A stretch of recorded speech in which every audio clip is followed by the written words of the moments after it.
change. There will be a coffee break. Where is I'll announce it. Oh, you. Welcome back. We're going to have an hour's session now, a coffee break, and then an hour's session, 15-minute coffee break, and then an hour's session. 15 minutes. 15, not minutes 50. Coffee break. And then we'll have a question and answer session in the last period. So over to Professor. Thank you. I already introduced my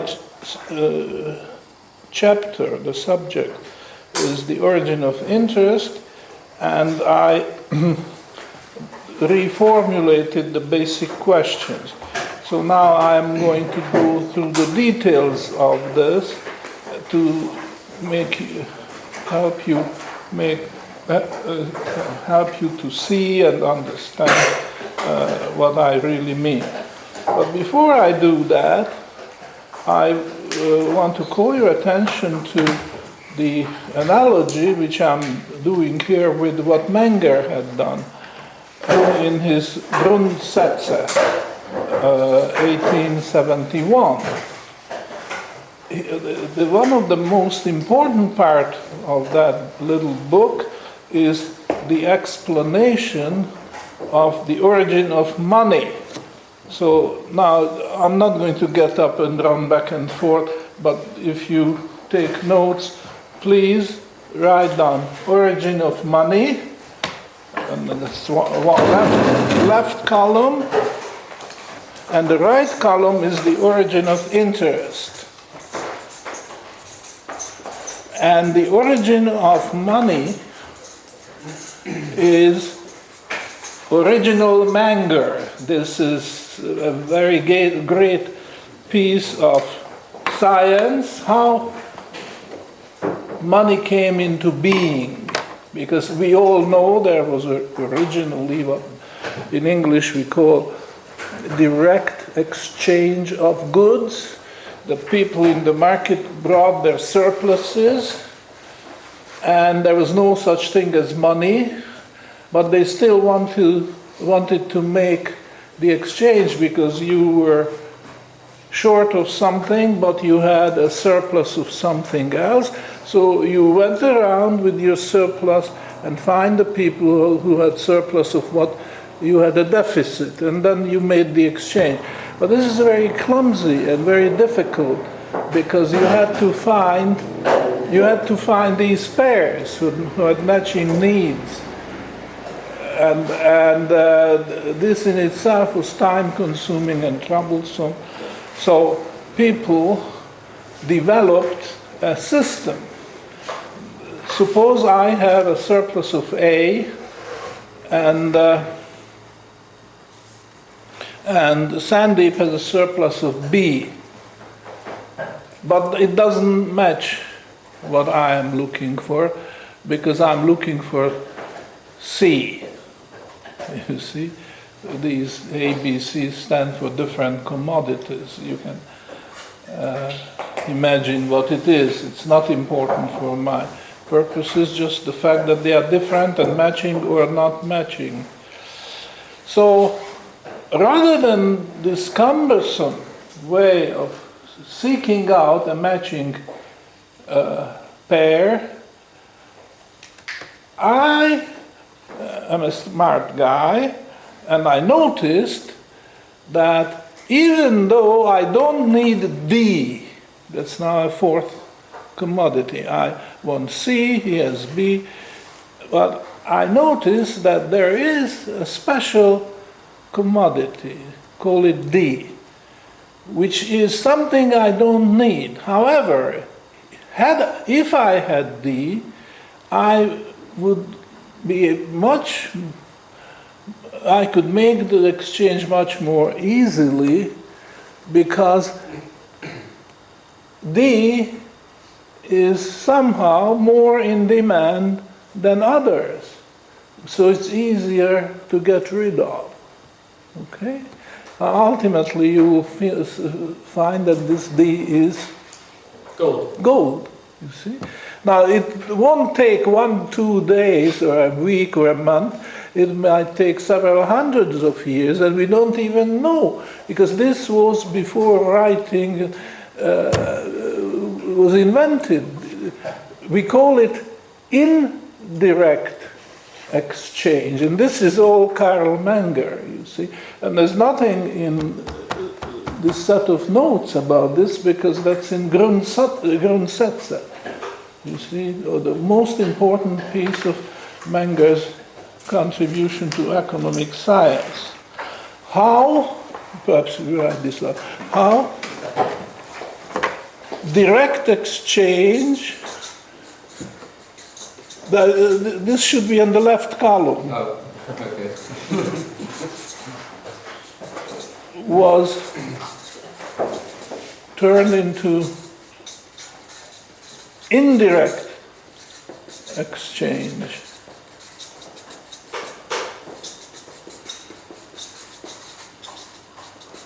And indirect exchange means that money makes the swap, the exchange, the direct exchange, indirect, because it's easier to,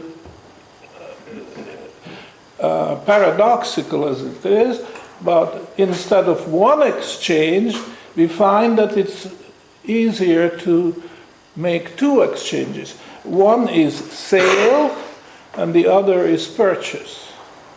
You see, so you sell, which means that you exchange your surplus to that medium, D, which ultimately has been many, many different commodities playing the role of D.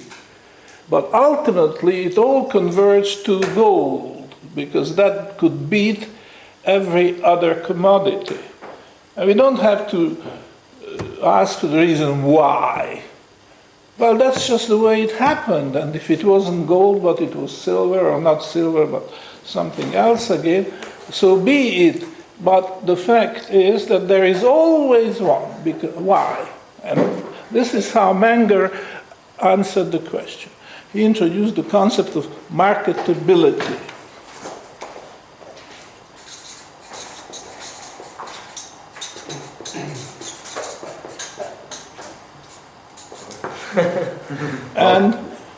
And what this means is, I'm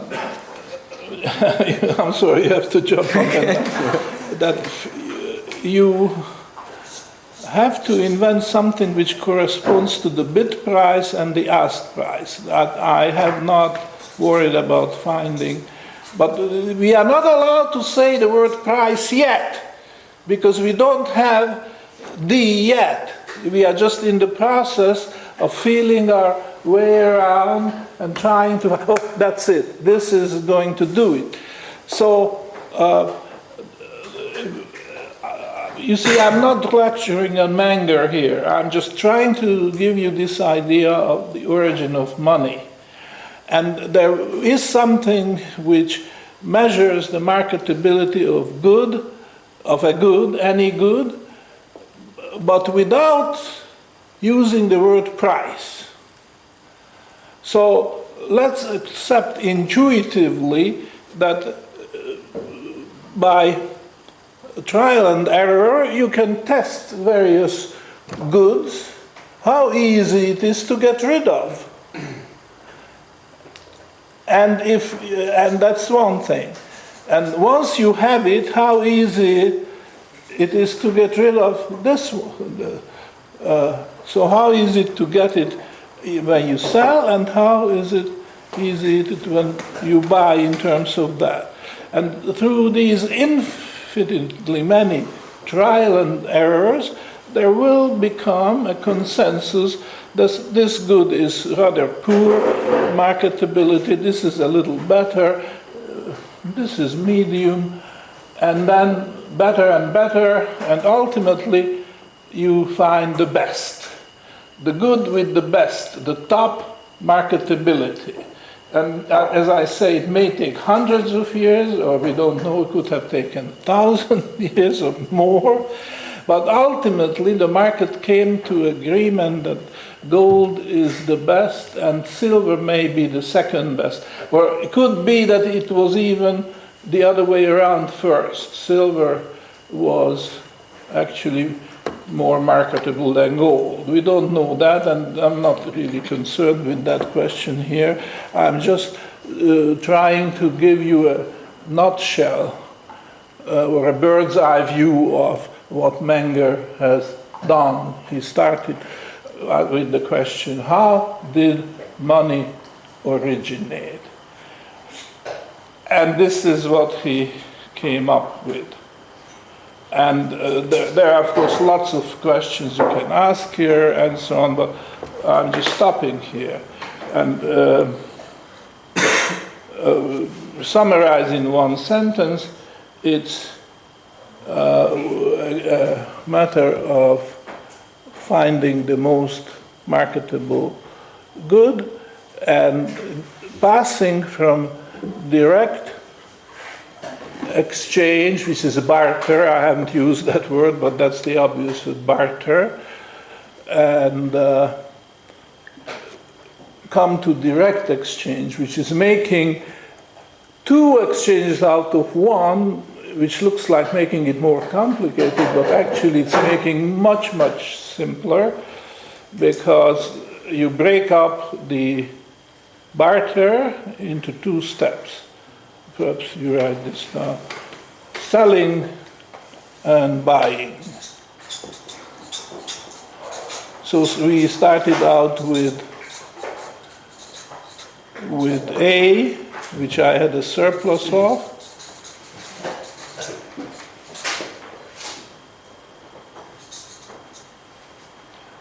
So I sold A, got D, which we agreed was gold, and then whatever I wanted to buy.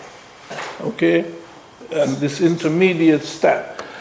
And that is the case, and Menger makes a very high point of this, that you may not need gold as such at all, but still if you want to get rid of your surplus, you should consider yourself very lucky if you can get gold, because once you got the gold, then you've solved 90% of your problem, because then you just have to buy, and chances were very good that you will be able to buy. If for anything you can get what you want, call it B or C or whatever, all you have to do is to offer gold, and it was an almost foregone conclusion that you'll be able to make the purchase. So the crux of the matter was to get gold, because then your 90% of your job was done. So this is the origin of money. It was an evolution. People were groping for the commodity with the highest marketability. It took a long time, and a lot of failures, but ultimately they came up with gold, for whatever reason. We are not interested in the reason, it's just a fact which has happened, and it's not easy to change either. This is another story, but I just mentioned, because you may come up in your mind, well, why not change it? We tried gold, and now we try something else. There's a very good reason why a change is practically impossible. And the reason is that gold is the only substance which exists in our economy in a very large quantity relative to the exchange value. So, in other words, if you suggest that, okay, we have from tomorrow it will be platinum, And forget about gold, forget about silver, government declares platinum. And they tried it in Russia, as we all know. There are a lot of platinum coins issued by Tsarist Russia. But it never succeeded, never had a chance. And the reason is that the amount of platinum in existence was just not big enough. You see? So, in order to make platinum the top marketability commodity, you would have to match the size of stocks or stores which the world has of gold.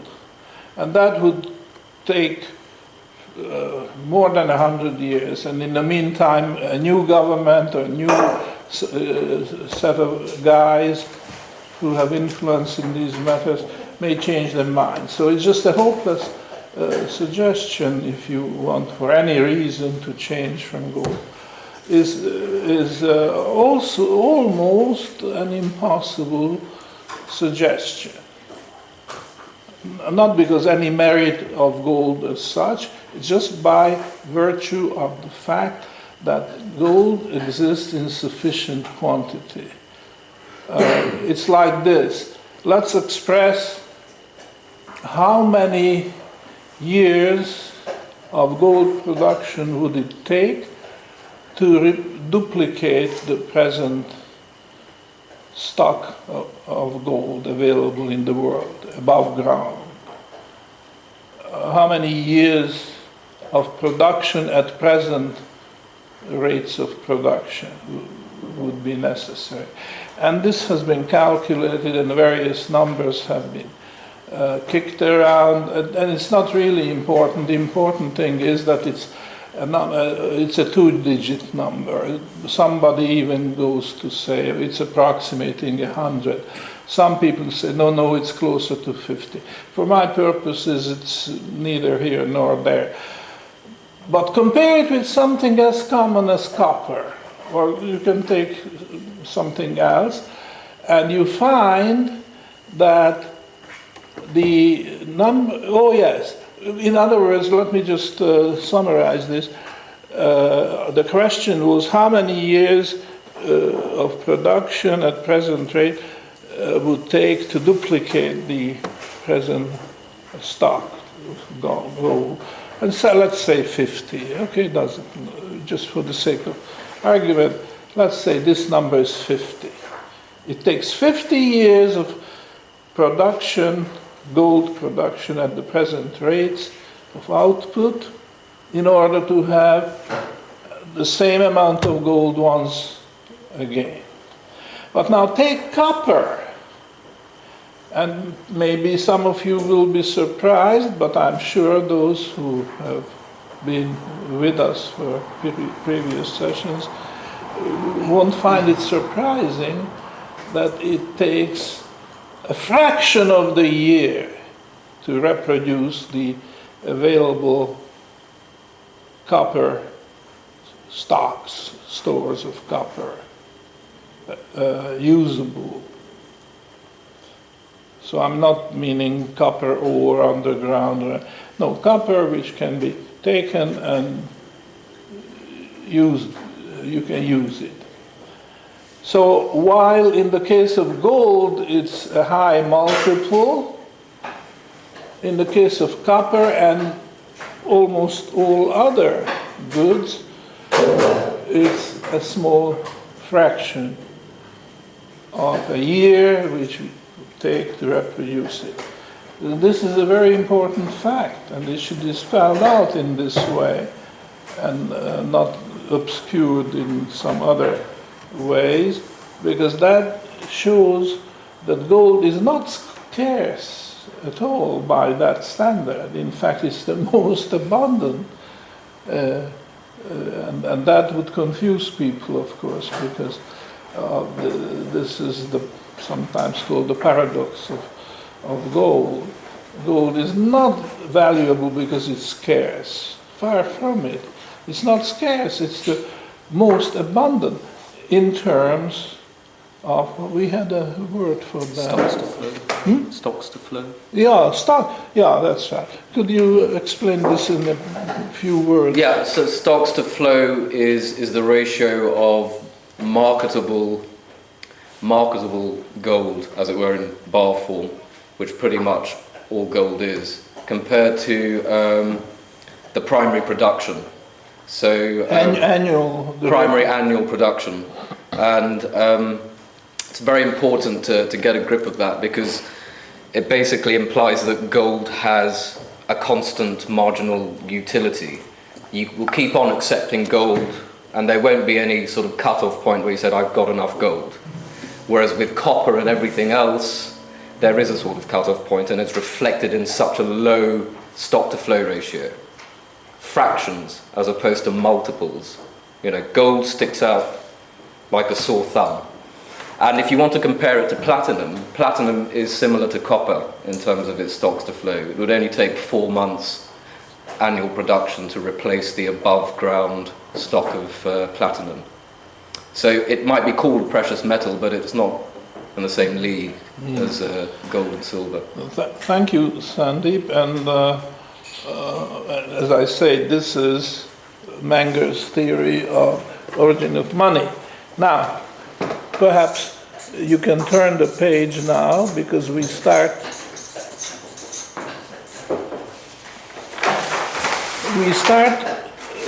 the top line is origin of interest.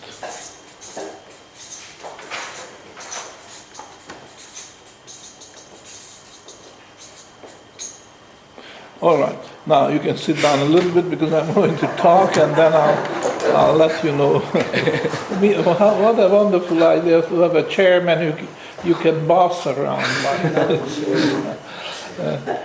I'm very grateful to you. We'll have to take turns. Some of you will be asked, to take over from him. It's too much to ask if one man to do this throughout the course. But I will need a chairman for every session. And as you see, because of the complication of climbing through chairs, it just doesn't work, so we have to give that job to the chairman. All right. So here in the question of origin of interest, I want to break new grounds. As I explained in the first hour, I want to discard this question: what happens when a man with a need to borrow meets a man with money to lend? This is a completely false start.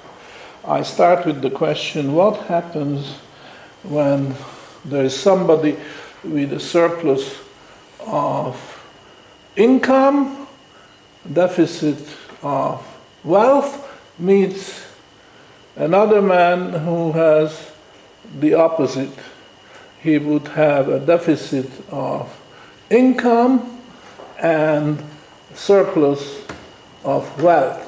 Now, typically, but not exclusively, the first guy would be a young man, energetic, lots of physical energy, maybe lots of mental energy, maybe lots of both, but a minimum of each, obviously. So he has an income. He has a power to generate more income than he needs for his present, to cover his present consumption. And typically, but not exclusively, the other guy would be an elderly man who is already in his harvest years. He may still work around like I am, trying to establish a university which will fill a gap in the world, because this stuff is not being taught anywhere else. And but that's a marginal thing for him, because his powers, my power, declining. Do I ever know that? Mental and physical. But still I'm around, and I can do a little good. And I'm supposed to have a lot of assets, a lot of wealth. Well, I don't, because probably I was in the wrong profession all my life, in the teaching profession. But typically an elderly man should have assets. Well, sure enough, I have a pension fund, okay? In fact, I'm drawing 3 pensions. One of them is the old age pension in Canada, and then I subscribe to a Canadian government pension plan. These are very minor, in the order of a few $100s a month, so you definitely couldn't live on. A major portion of my pension is the university pension plan, to which I have contributed over 35 years. Or no, say 35. And that gives me a livable income. But for how long? And how secure it is? I mean, the same university which is paying my present pension in 1933 cut all pensions into half and said from one day to the next, you are a pensioner, your income is cut into half. And that's that, you know. Take it or leave it. And the nominal pension of my father in the year 1945 was not cut. But the value of the money was cut and cut again and cut again, and ultimately it was worth 0. But the pension wasn't increased, you know, and these are facts. Same thing, that was after World War II. Now, my grandfather, who was a very wealthy, not wealthy, but well-to-do man, was an engineer by profession, and he was in the employment of the government. And after Hungary ended up on the losing side in the war, my grandfather's pension slowly but surely approached 0. So he died in 1929. By that time, he couldn't live on his pension. And even his burial cost more than 1 month. So, okay, this is the problem then, that if I add up all my assets, my 3 pensions, I mean, I capitalize it and I say, okay, assume I live for another 10 or 15 years, what's the, expectation that I will be able to collect? There are problems. I may end up with a large number if I count all my assets, but how secure is it? I am very doubtful that I could live out of my 3 pensions if I live, say, more than 5 years from now. I'm very, very doubtful. So now we started out with this idea of 2 types of people. I might say the young generation and the old generation, but the point is not that young or old, but it is whether you have a surplus of income which you could convert into wealth, and vice versa. You have surplus of wealth you could convert into income. And you will need that, because you will get old, like it or not. And therefore, there is a problem, several problems come up, but the first one is converting income into wealth and vice versa. Convert income into wealth and convert wealth into income. And I'm not asking Sandeep to write this down, but I suggest you do. There is a big motivation behind this. because as you get older, you will need, so as you grow old, you need the first conversion, and when you've reached your harvest years, in other words, when you retire, then you are dependent on the second conversion. And here is the answer. You need the marketability idea comes up again, you see. In the case of Menger, marketability, explaining the origin of money, was really at the heart of the matter. The same thing here. What we are going to discuss